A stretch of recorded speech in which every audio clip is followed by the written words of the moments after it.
Welcome to Meet the Candidates, the local election forum from Pioneer PBS. This season, we asked every candidate the same list of questions to learn more about what type of legislator they will be if elected. In this episode, we will meet candidates from Minnesota Senate District 16. District lines have changed since the 2020 census.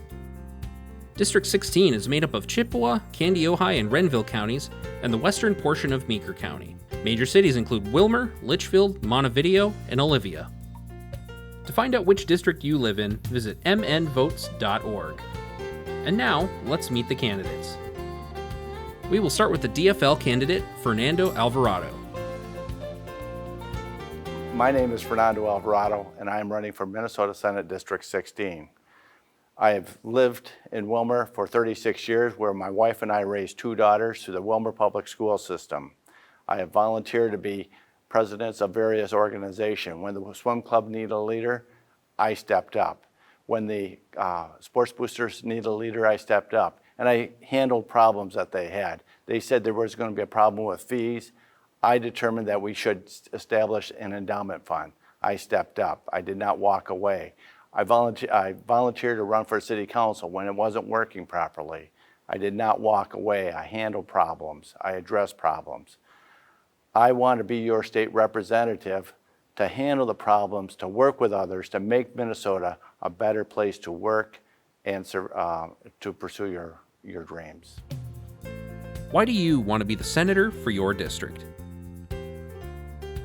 I'm running for the Minnesota State Senate to represent the people of Senate District 16. I've visited every corner of the state, and I hear one thing consistently, that they are tired of work not being completed in the Minnesota Senate. They want to see the Senate work. They want to make sure that Minnesota is doing something, and they are tired of political infighting. I want to work with the conservatives on both sides of the party to get things done for the state of Minnesota. I have no political agenda. I just want to make it better for Minnesotans. I want freedom for all, freedom for people to pursue their education, freedom for people to love who they want, marry whom they want. I want freedom of gun access, ownership within reasonable guidelines. That's what I want to do when I represent Senate District 16. What are your priorities for the next legislative session? What are my priorities? I want to complete the work that the Minnesota Senate failed to do. I want to complete funding for our education. I want to complete money for daycare centers. I want to complete a tax rebate for the citizens of Minnesota. I want to do the work that the Minnesota Republicans failed to do when they had the opportunity to make it better for us all. I want to fund law enforcement. When the Minnesota Republicans walked away, we lost funding for the Minnesota law enforcement and corrections officers. I want to complete that work. I'm not a career politician, and I want everyone in the district to be able to pursue their American dream. I need to support legislation that will bring out the best for all of us. That means legislation that will allow students to succeed. I want to build on cooperation and cooperativeness with law enforcement to allow them to be successful and our communities to be safe. I want to continue to protect women's freedom of healthcare choices. I want to integrate and encourage diversity to contribute to the fabric of Minnesota's communities, which makes us stronger, not weaker. We have to be more Minnesota nice so that we learn from each other. We have to work harder to understand and come alongside each other so that we can learn from each other. And if we have an idea that we don't like and they have an idea that works, we have to stop our idea and work with that other person's idea. Those are my priorities.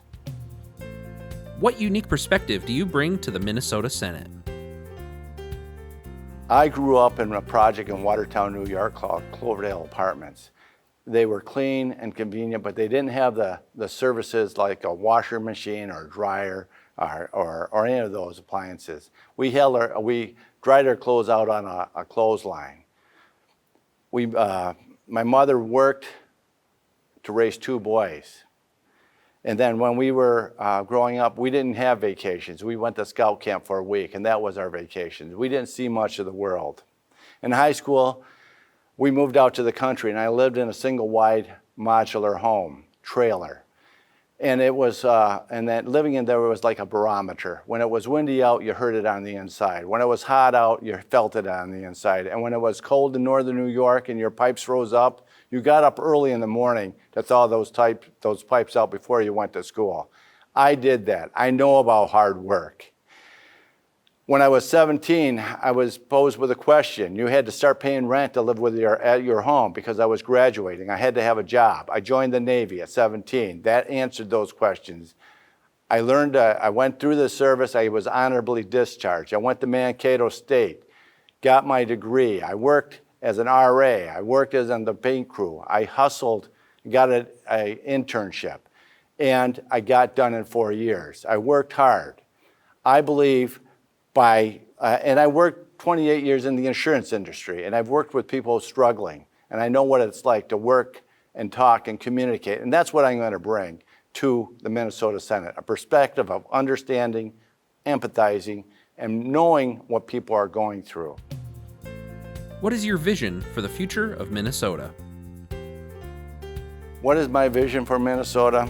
I see diverse communities working together to make the whole better. I see common sense gun laws which protect law enforcement and our communities. I see affordable housing and affordable daycare so families can work and not worry about having their earnings go to pay for daycare. I see seniors living in their homes with services provided so they don't have to move out and affordable medication.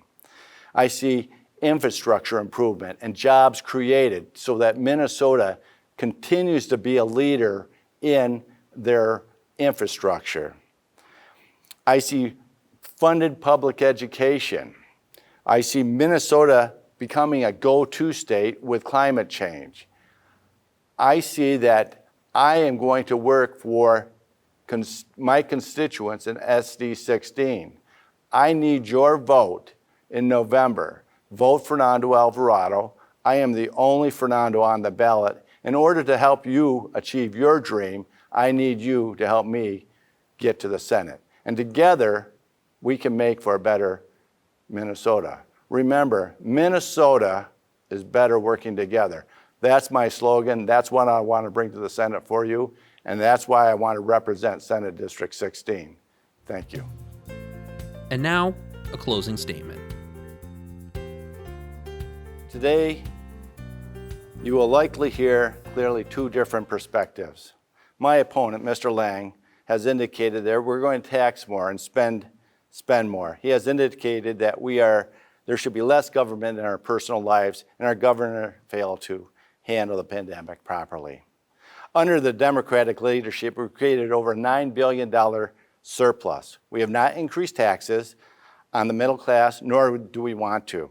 We want to have fiscal responsibility and make sure those financial interests that are benefiting from our infrastructure contribute to the cost of our infrastructure. He has indicated that there should be less government in our personal lives, but he wants to take away reproductive choice from our female population and limit our options, making it harder to vote. If that is not government intrusion on our personal lives, I do not know what is. The handling of the pandemic was done with health concerns of every Minnesotan. We were dealing with a virus with unknown consequences. It is a killer with over 1 million Americans dead and many suffering from long COVID. I've heard of people that were barely able to walk 5 steps before needing to rest, and families that have been turned upside down with a loss of a parent or both parents. Minnesota ranks among the best states in battling COVID, thanks to our governor. You have a clear choice in November. Our current senator who fractionalizes, ignores, and isn't indecisive, or Fernando Alvarado, who will work hard to build a better Minnesota for all Minnesotans, including farmers, daycare, hourly workers, and you. A Minnesotan that knows the value of hard work, building a team, and including others to build a better Minnesota. Minnesota is better working together, and your vote in November will help build a better life for you and me. Thank you. You can find more information online about Fernando Alvarado at his website, fernandoformn.com. Next, the Republican candidate, Andrew Lang. Hello, my name is Senator Andrew Lang. I've been the senator here in what is now District 17. What we're running for is District 16. It's always been comprised of 4 counties. The 4 counties are Chippewa, Renville, Kansas, and now kind of the western half of Meeker County. It's been my honor and my privilege to have served this district, this area of the state for the last 6 years. I currently serve on both the Environment Policy and the Environment Finance committees, as well as the Ag Finance and Ag Policy committees. I have served on the Transportation Committee, and I'm now currently the chair of the Veterans, Military and Veterans Committee in the Senate. So, thank you. Why do you want to be the senator for your district? Well, initially, just a couple of short years ago, the way it seems, I ran initially just to kind of stop some of the bad stuff from happening that I saw happening to citizens in my district. Over the years, I've learned a lot. I've constantly been working for the citizens of the district, and again, it's pretty amazing to me and pretty rewarding to drive throughout the district and see some of the things that we've accomplished when I've been in office, and honestly knowing that if I wouldn't have been there, that they wouldn't have gotten done.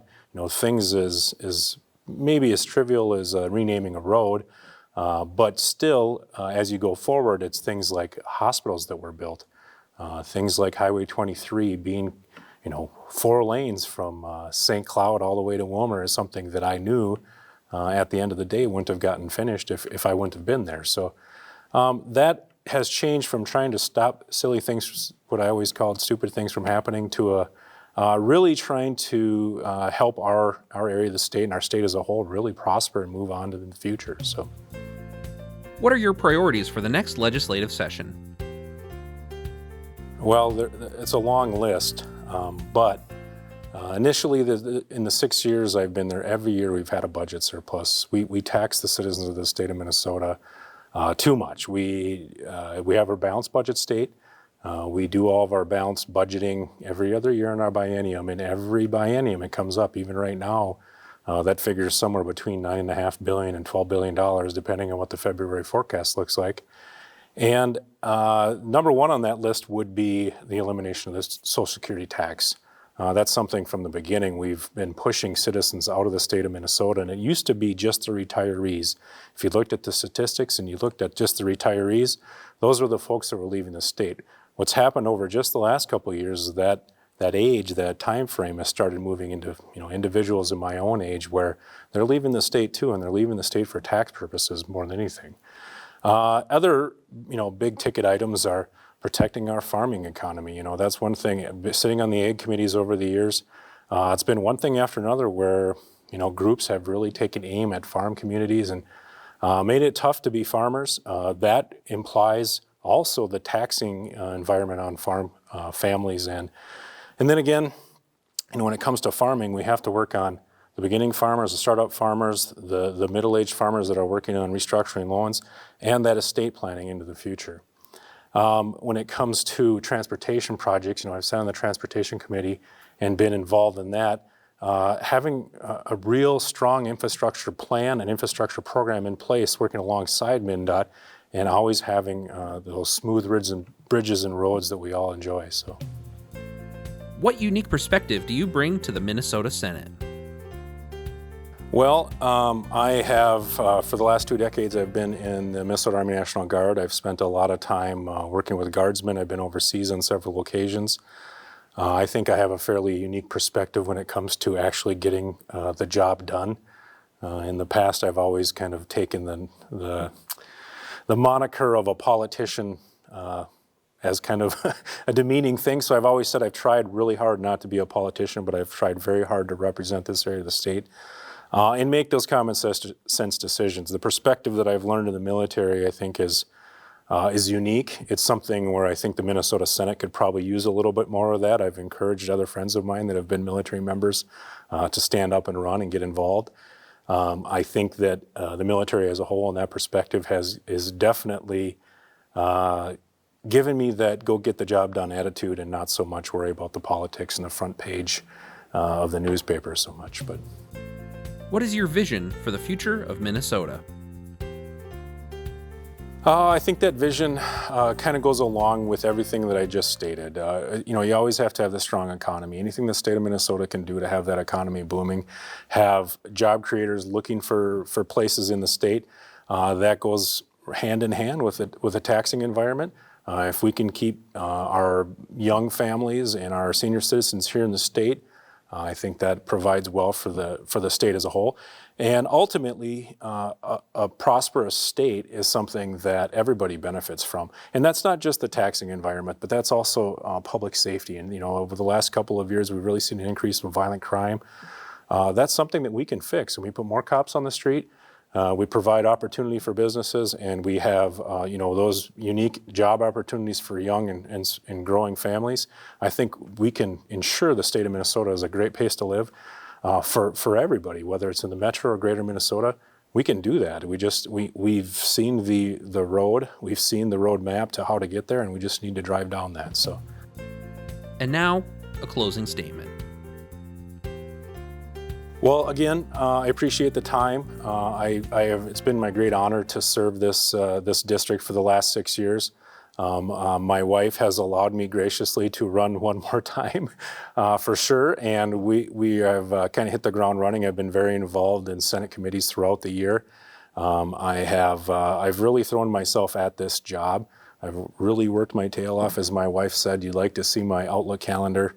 It's been completely filled for the last 6 years, but I enjoyed it. It's really been my pleasure.